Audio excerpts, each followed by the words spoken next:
We're beyond political solutions at this point. We're beyond economic solutions. We need a holy and miraculous move of heaven to change things in our nation. Social distancing works.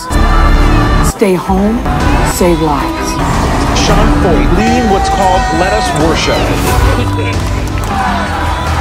Your actions can affect my health.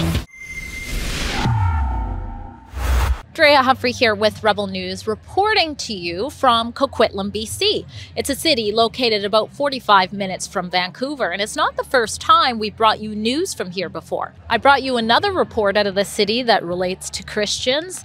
It was the time I was picked up and tossed aside for practicing journalism by the Prime Minister Justin Trudeau's bodyguards because I dared to ask him why at the time he had not called the burning and vandalizing of 20 churches, which started in British Columbia, a hate crime. We now know it's been close to 80 churches that have been burnt and vandalized, and still not a peep like that from the Prime Minister.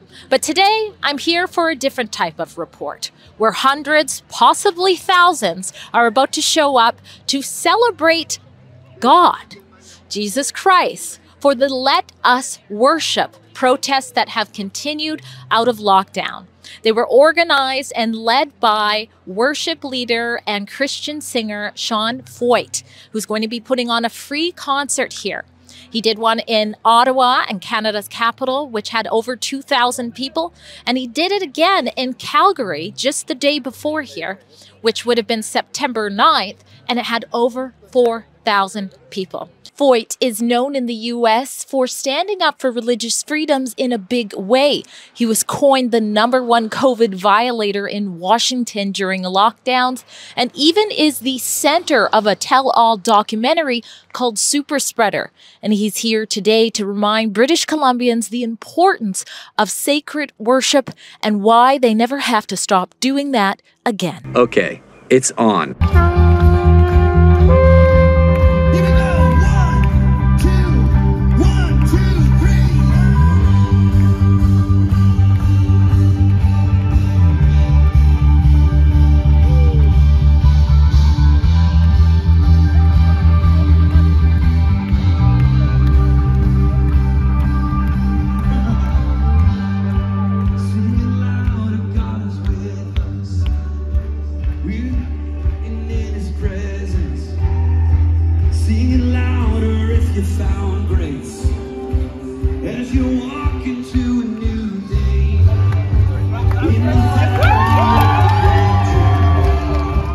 All right, now in Canada, normally when people hear hold the line, their minds go to the trucker convoy holding the line before the government went all emergencies act on them. But in the States, that could mean your ministry, which is still going strong with the Let Us Worship protests and events, I guess. So take us back to that moment when you decided the straw has broken the camel's back. Something has to happen. We're going to do this Let Us Worship thing. Yeah, it was actually kind of an accidental movement. It's funny. You know, I really felt like being in California, we were the most locked down state. And we actually had a governor that told us, you know, bars are open, strip clubs can be open, casinos can be open, marijuana dispensaries can be open, but the church has to shut and the church can't sing. So that was kind of the moment to me where I was like, hold on one sec. We're the church. We've been worshiping for 2,000 years. Like, this is what we do.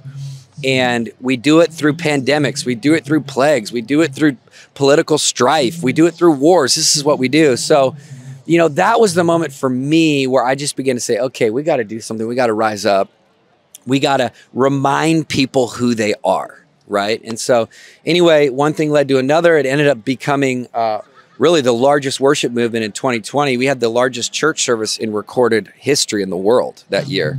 And it was also an election year. It was also riot season. There was also Antifa after us, Satanists after us, governors after us. I'm the #1 COVID violator in 29 states. So yeah, a lot of trouble followed us, but it was clearly the Lord guiding us and leading us. And what you see here, even in Canada, is a representation of that. What was it like when you were doing these Let Us Worship protests, seeing God move, but then also hearing people say things like you are causing people to die. I've seen people say that about you. What was that like as a Christian?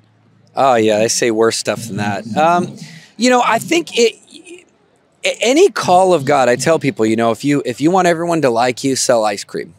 But if you want to follow God's call for your life, there's going to be opposition. There's going to be voices that come against you. There's going to be people that slander you. At the end of the day, I don't answer to them. I don't answer to the trolls. I don't answer to the government. I answer to one person on one day. And that is the fear of the Lord in me. The fear of the Lord is greater than the fear of man. And so I think people are going to say what they want to say.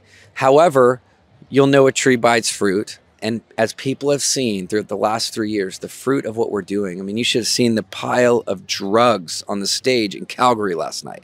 A massive pile of drugs because Canada's addicted, right? And people need to get set free. And that happens when you bring the presence of God. And that happens when we worship. That happens when we do the things that they told us we couldn't do in 2020. We break the law for God, right?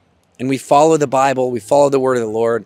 And the fruit speaks for itself. Wow, powerful. In British Columbia, we've decriminalized, actually give people hard drugs. So that speaks volumes when you say that happened in Calgary. What message do you have to the people? Because I know protests for freedom, they've kind of died down, but we're still seeing this movement happen. Why do you think that's happening? I think it's because people realize without God, Canada has no hope. This is a crumbling nation without a move of God. And so there's a real urgency in people because we got to have a move of God. And that's the only thing that's going to save Canada. That's the only thing that's going to save my country in the US. Like without God moving, our nations are done.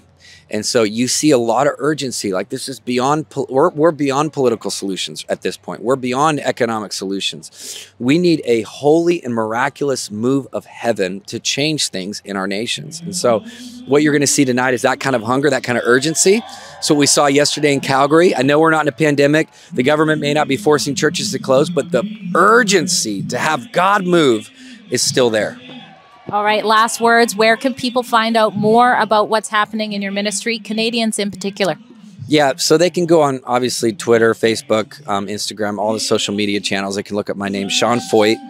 They can go to Let Us Worship, search for our website, go to our YouTube channel, wherever they find their stuff. Most important thing is just plug into God's story that he's writing, because there's a story of redemption here that's really cool. There you have it. Sean Feucht in Coquitlam, BC. Drea Humphrey for Rebel News. I saw you eyeing my shirt. You like it? Galatians 5:18. And it's not the only faith-based shirt that Rebel News isn't afraid to sell at our Rebel News Plus store.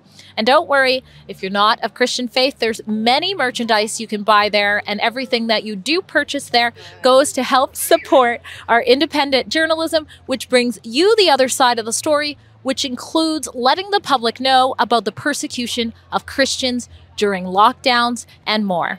Go to rebelnewsstore.com and use coupon code DREA10 while you do.